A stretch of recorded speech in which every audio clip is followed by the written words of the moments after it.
I want my kids to grow up in a world where they at least have the option to be paid as an artist. If everything is just ubiquitous AI, everything, then why would any kid learn how to play guitar again? Why would any kid learn how to be an actor or anything that the AI can just go, just done? Why would they do it if there's no actual financial incentive that might underpin that on some level? I do feel people will see the best stuff. The best stuff will rise to the surface, and the best, the most talented people, I feel, will still be making some really good things. The things that I think Hollywood is getting really afraid of about AI is that Hollywood has been making some real big stinkers these days. And I think there's a big concern in Hollywood because they're starting to see that there are a decent amount of people, not everyone, that with AI might be able to make things that could compete with them. That, you mentioned the whole, there are a lot of fans that would love to make some Star Wars things without Kathleen Kennedy kind of getting her claws into it. AI is undeniably exploding at an unprecedented rate. It will bring massive unforeseen ramifications to every aspect of human life. Some, like Shadiversity, argue that the creatives who fear AI only do so because they lack creativity and artistic abilities. Others, like Zachary Levi, argue that AI will murder art and destroy a key aspect of the human condition. Will AI murder art? And is generative AI imagery superior to the human hand? We can find the answers to these questions by closely examining the life and works of Ray Harryhausen. Ray Harryhausen is the father of modern visual effects, and the most pivotal animator in film history. In a sense, his work is dated, and some even laugh when they see it on screen. And while Harryhausen has passed away, and he has been long removed from Hollywood, his work still stands today, and his unique voice echoes in the greatest films of our time. James Cameron, Peter Jackson, and George Lucas have all cited Harryhausen as a great inspiration. And George Lucas has gone as far as to say that without Ray Harryhausen, there would likely have been no Star Wars. Ironically, it is largely due to George Lucas and his modern film techniques developed at ILM that there is no Ray Harryhausen today, and that Harryhausen's methodology have been completely scrapped by Hollywood. Similarly, AI will have another monumental effect on film. Many techniques and artists will be cast away, but nothing can destroy their great works, who will live on till the end. Others, like Shadiversity, would disagree with me.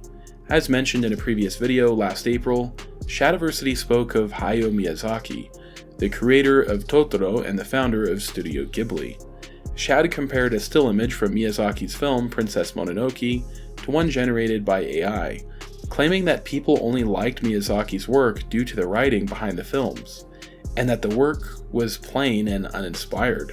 Many comic book artists clapped back. Even Graham Nolan, the creator of Bane, had to push back, and he was gracious enough to come onto my channel and share his thoughts about Shadiversity's hot take. I was on a show with Shad one time, and I was very vehement about how I'm against this kind of crap, because it takes the human element out of it. For the example that I like to use is, when Charles Schultz draws a beagle on top of a doghouse, it's very unique. You can't replicate that. And now you can tell AI to draw a beagle on a doghouse, and it's going to be this sterile thing that might look like a real beagle on a real doghouse, and it'd be kind of funny and weird looking, but it doesn't have the charm of Charles Schultz's pen. You can find that full interview and a compilation of artists giving Shad a digital wedgie in this video's description. Mike S. Miller, the artist behind Shadiversity's comic book, also spoke out, though he was a little more diplomatic. I think to a very objective person, if you're just going to compare, which I was doing, compare the art styles, the old Miyazaki art style to that one, I think it's pretty clear that one image is superior in terms of overall quality and appeal. It's just the nostalgia people have for Miyazaki, which gets them really defensive, and the hate for AI art. Well, people love his style. That's the thing. You're crapping on something that's a subjective opinion. But his style isn't anything special. There are so many other animation studios. It is true that Shadiversity's AI image had more detail and was more realistic, but is realism the main criteria behind good art? And will this AI-generated image be more likely to stand the test of time? On the surface, Zachary Levi and Shadiversity appear to be debating about artificial intelligence, but in reality their debate is more philosophical than technical.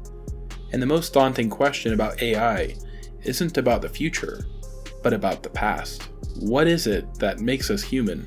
In scientific terms, humans are animals, mammals, and great apes. Yes, there are many things that we share with all of these other life forms, and yet, so much that makes us different. When scientists try to figure out what separates man from beast, they go running back in time, searching for early signs of symbolic thinking, examples of human art. Pictographs and petroglyphs are clear markers of human consciousness, the ability to capture real images and feelings and portray them artistically. This horse, painted in a cave over 10,000 years ago, isn't nearly as detailed or realistic of that AI-generated horse I showed earlier. But which of these images is more enduring? Art is one of the key metrics scientists use to measure human intelligence, and what separates us apart from the beasts that roam the earth. For tens of thousands of years, art has been considered something uniquely human. But now, AI is learning to generate images and sounds. Could AI strip us of what makes us human by removing any incentive to create art? I believe this question is best answered by Ray Harryhausen. In the early days of film, people quickly realized that they could employ a lot of different camera tricks to warp perspective. In 1933, one particular film stretched the boundaries of public imagination and shattered the preconceived beliefs about what could be achieved in terms of special effects. In the past, most monster films were people wearing costumes, but King Kong brought a breathing, fierce monster that moved in ways humans couldn't. This was achieved by first filming human actors, and then projecting their performance behind a puppet, which was meticulously moved just fractions of a centimeter at a time to create the illusion of a real living creature. This cinematic miracle was realized by Willis O'Brien, but his masterpiece came at a hefty cost. For every minute of animation, he and his team gave 150 hours of labor. Perhaps to our modern eyes, the results may not seem to be worth the hefty cost. While O'Brien's techniques were revolutionary at the time, they still had their limits. At this time, O'Brien animated those figures over the projection of real-life footage. Because he was stacking one layer directly on top of the other, it almost felt like the monsters were separated from the human characters by some invisible wall. Regardless, for its time, the film was extremely groundbreaking. King Kong grabbed the imaginations of viewers from across the globe. One particular viewer was impacted, a 13-year-old boy who was mesmerized and dumbfounded by this living creature that has been brought to life on the big screen.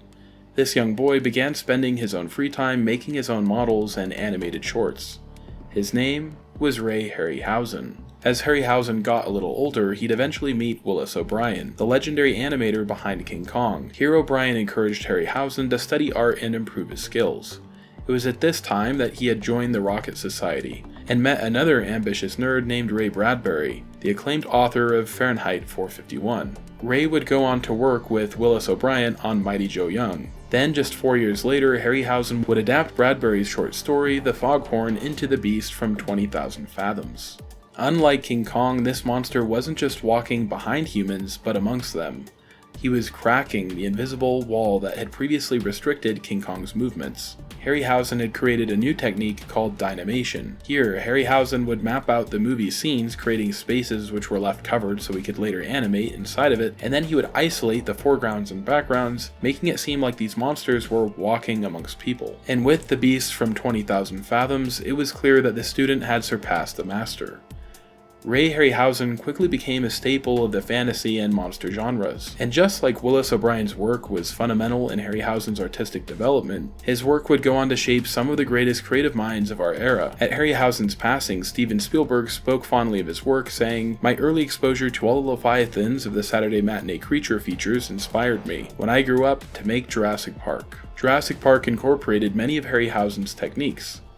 Only instead of using puppets, they were using a mix of animatronics and CGI, produced by George Lucas's ILM. And with Jurassic Park's breakthrough success, CGI became gradually more incorporated into filmmaking. Harryhausen's puppets can never be as realistic as something made by CGI, but is that really a good thing? Just take a look at Talos. It has a certain expression that only the human hand can give. Sadly, due to the meticulous planning necessary and the cost to produce something similar to what Harryhausen made, his techniques have been discarded and traded for computer animation. Similarly, AI generative imagery is advancing at an explosive pace. It will have massive effects on Hollywood. Shadiversity explains why he believes this will mostly be a good thing when it comes to creating quality entertainment.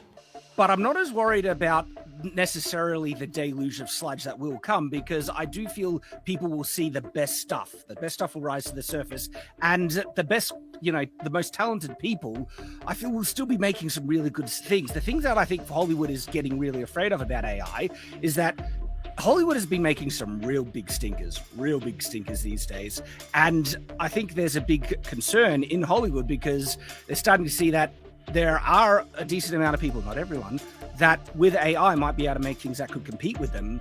That, you mentioned the whole, there are a lot of fans that would love to make some Star Wars things without Kathleen Kennedy kind of getting her claws into it. And so it's just going to be an interesting time to see how it all rolls out in the future. But as you mentioned, I think, the best stuff will be coming from the people who have the talent to utilize it in the best way. While Zachary Levi agrees that Hollywood's quality isn't good, he disagrees with how he thinks AI will affect art. Here's the thing: is that I don't know that I believe that. Like, I would love to believe that the most talented people will utilize AI in the most talented ways and therefore make the best AI projects. To your point, how much garbage is put out in Hollywood for the last 20 years and people still go watch it and eat it.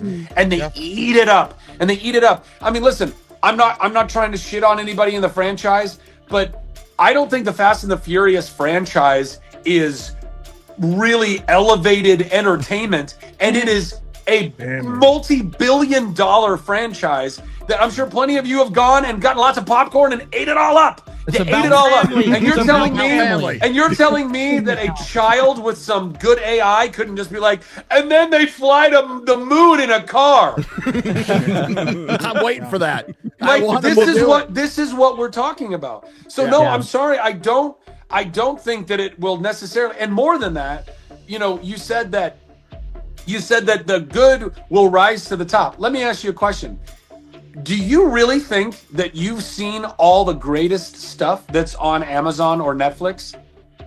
Do you even know everything that's on Amazon and Netflix? No, not even. You don't.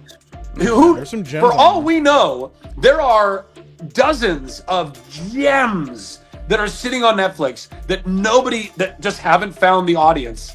And yet, when you look at the top 10, I mean, this is part of the problem with these algorithms and the rankings of these top 10s. Whatever ends up on the top 10 kind of stays on the top 10 because people just go, well, it's on the top 10. I should go check it out. And then therefore it gives it another fucking like and another vote. And so it just stays there. And people are sheep. A lot of people are very sheepish, and they'll be like, well, because it's maddening to scroll through Netflix sometimes. Watching Netflix might as well just be scrolling through the menus until you get tired of scrolling through the menus, and then you go to bed. So you go to the top 10, you go, okay, this seems to people like this, but how much is buried under there? That could be so much better. Now you've got everyone in the world at their fingertips with just a little creativity can go make a full-blown amazing movie, and you think you're going to be able to sift through all of the chaff to find the nuggets? In the past, many artists and mediums have been displaced due to the increase in technology. AI, however, could remove the incentive for people to pursue art.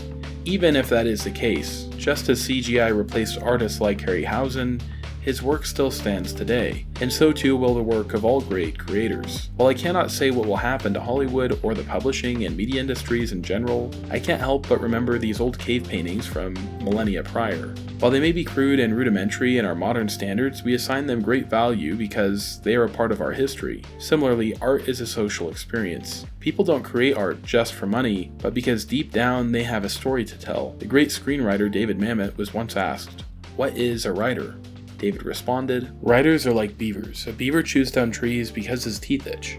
He has to chew in order to keep his teeth from driving him crazy. A writer writes to get his conscience to shut up for a while."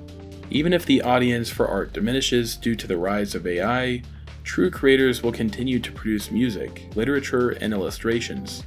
Not because they want to, but because deep down, they have to.